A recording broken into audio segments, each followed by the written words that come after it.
As explained by the acting chief executive officer, the water stoppage on Saturday was due to maintenance work being carried out on clarifier number 2, where water is cleaned with chemicals before distribution. Notice was given to city residents for the shutdown. Mr. Kurua says the machinery at the clarifier are old and were not maintained, hence the breakdown. We need to change some of the mechanical and electrical components of the clarifiers, and to do that you have to switch off. And there's only 3 clarifiers up at Mount Iriama. There is no redundancy. Okay, so when we shut one down, that's almost 1/3 of the city residents that will suffer. Okay, we are now planning to have redundancy. As for Sunday the 10th, it was totally unexpected, where the turbidity level or the amount of dead and solids in the treatment plant surpassed the normal levels of 600 nephelometric turbidity unit or NTU, the measurement used to identify the amount of solid particles in water. For this case, the turbidity levels exceeded 1000 NTU, meaning the water was very dirty, resulting in the shutdown of the taps. Mr. Kurua says such levels of turbidity is not safe for human consumption, and Water PNG engineers needed to clean out the system before water could be redistributed, and must be done according to set standards and protocols. We had turbidity level rising about 1000 NTU. Okay, normally when the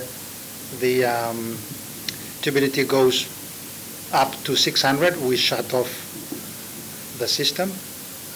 We shut off the valve for raw water getting into the treatment plant.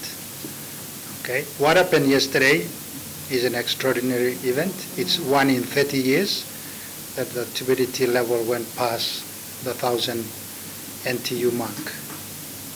We had to force shutdown. Okay, and as a result, supply to the city was cut off. Chief Operations Officer Kenneth Zale and the Strategy and Technical Advisor Dr. Fifaya Matainaho clarified that debt and solids were somehow able to get into the system, making it unsafe for consumers. Mr. Zale said engineers have been able to clear and flush out much of the dirt, bringing the turbidity down to safer levels.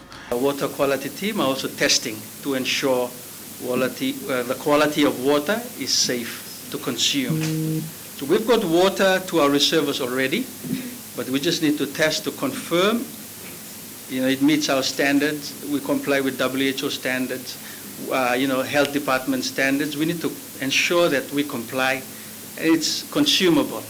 Dr. Matainaho says work is continuing to completely clear the unwanted particles, but a definite time frame as to when water will be fully restored cannot be given at this time. We have kind of basically achieved that level now, that the water is now in that level that acceptable to go through the system, but other things they want to flush out and clear before, eventually it will be like time now to get into the reservoirs.